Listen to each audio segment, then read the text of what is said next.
Breaking news చూస్తున్నాం. వైకాపా అధినేత YS Jaganmohan రెడ్డికి షాకుల మీద షాకులు తగులుతూనే ఉన్నాయి.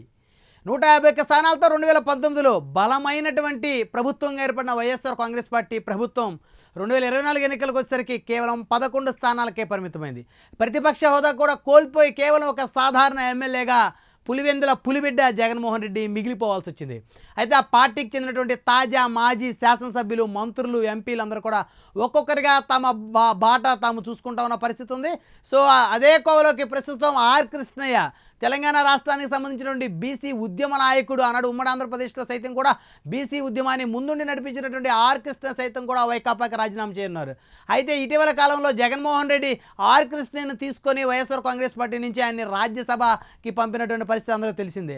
అయితే ఎలాంటి అర్హతలు లేకున్నా ఆర్ కృష్ణయ్యని కేవలం బీసీ సామాజిక వర్గ ఓటు బ్యాంకు కోసం మాత్రమే జగన్మోహన్ రెడ్డి తెలంగాణ రాష్ట్రానికి చెందిన ఆర్ కృష్ణని తీసుకొని రాజ్యసభకు పంపారనేటువంటి అపవాదు పెద్ద ఎత్తున అప్పట్లో వచ్చినటువంటి పరిస్థితి. అయితే ఎట్టకేలకు ఆర్ కృష్ణ సైతం కూడా రాజ్యసభ సభ్యత్వానికి వైఎస్ఆర్ కాంగ్రెస్ పార్టీకి రాజీనామా చేసి సంచలనం సృష్టించారు. అయితే అటు కాపులు, కమ్మలు, రెడ్లు ప్రధాన సామాజిక వర్గాలుగా ఉన్నటువంటి ఈ 3 సామాజిక వర్గాలని కీలక నేతలు ఒక్కొక్కరుగా రాజీనామా చేస్తున్నటువంటి తరుణంలో బీసీ సామాజిక వర్గానికి చెందినటువంటి ఆర్ కృష్ణ రాజీనామా కూడా వైకాపా అధినేతకి కంటి మీద కునుకు లేకుండా చేస్తుందని చెప్పుకోవచ్చు. సో మొత్తానికి కనుక చూస్తే అటు అగ్ర సామాజిక వర్గాలుగా ఉన్నటువంటి కమ్మ, రెడ్డి, కాపు, అదేవిధంగా ఇటు బీసీ సామాజిక వర్గాలు కూడా వైకాపాకి దూరం అవడంతో వైఎస్ఆర్ కాంగ్రెస్ పార్టీ భవిష్యత్తు ప్రశ్నార్థకంలో పడిందని చెప్పుకోవచ్చు.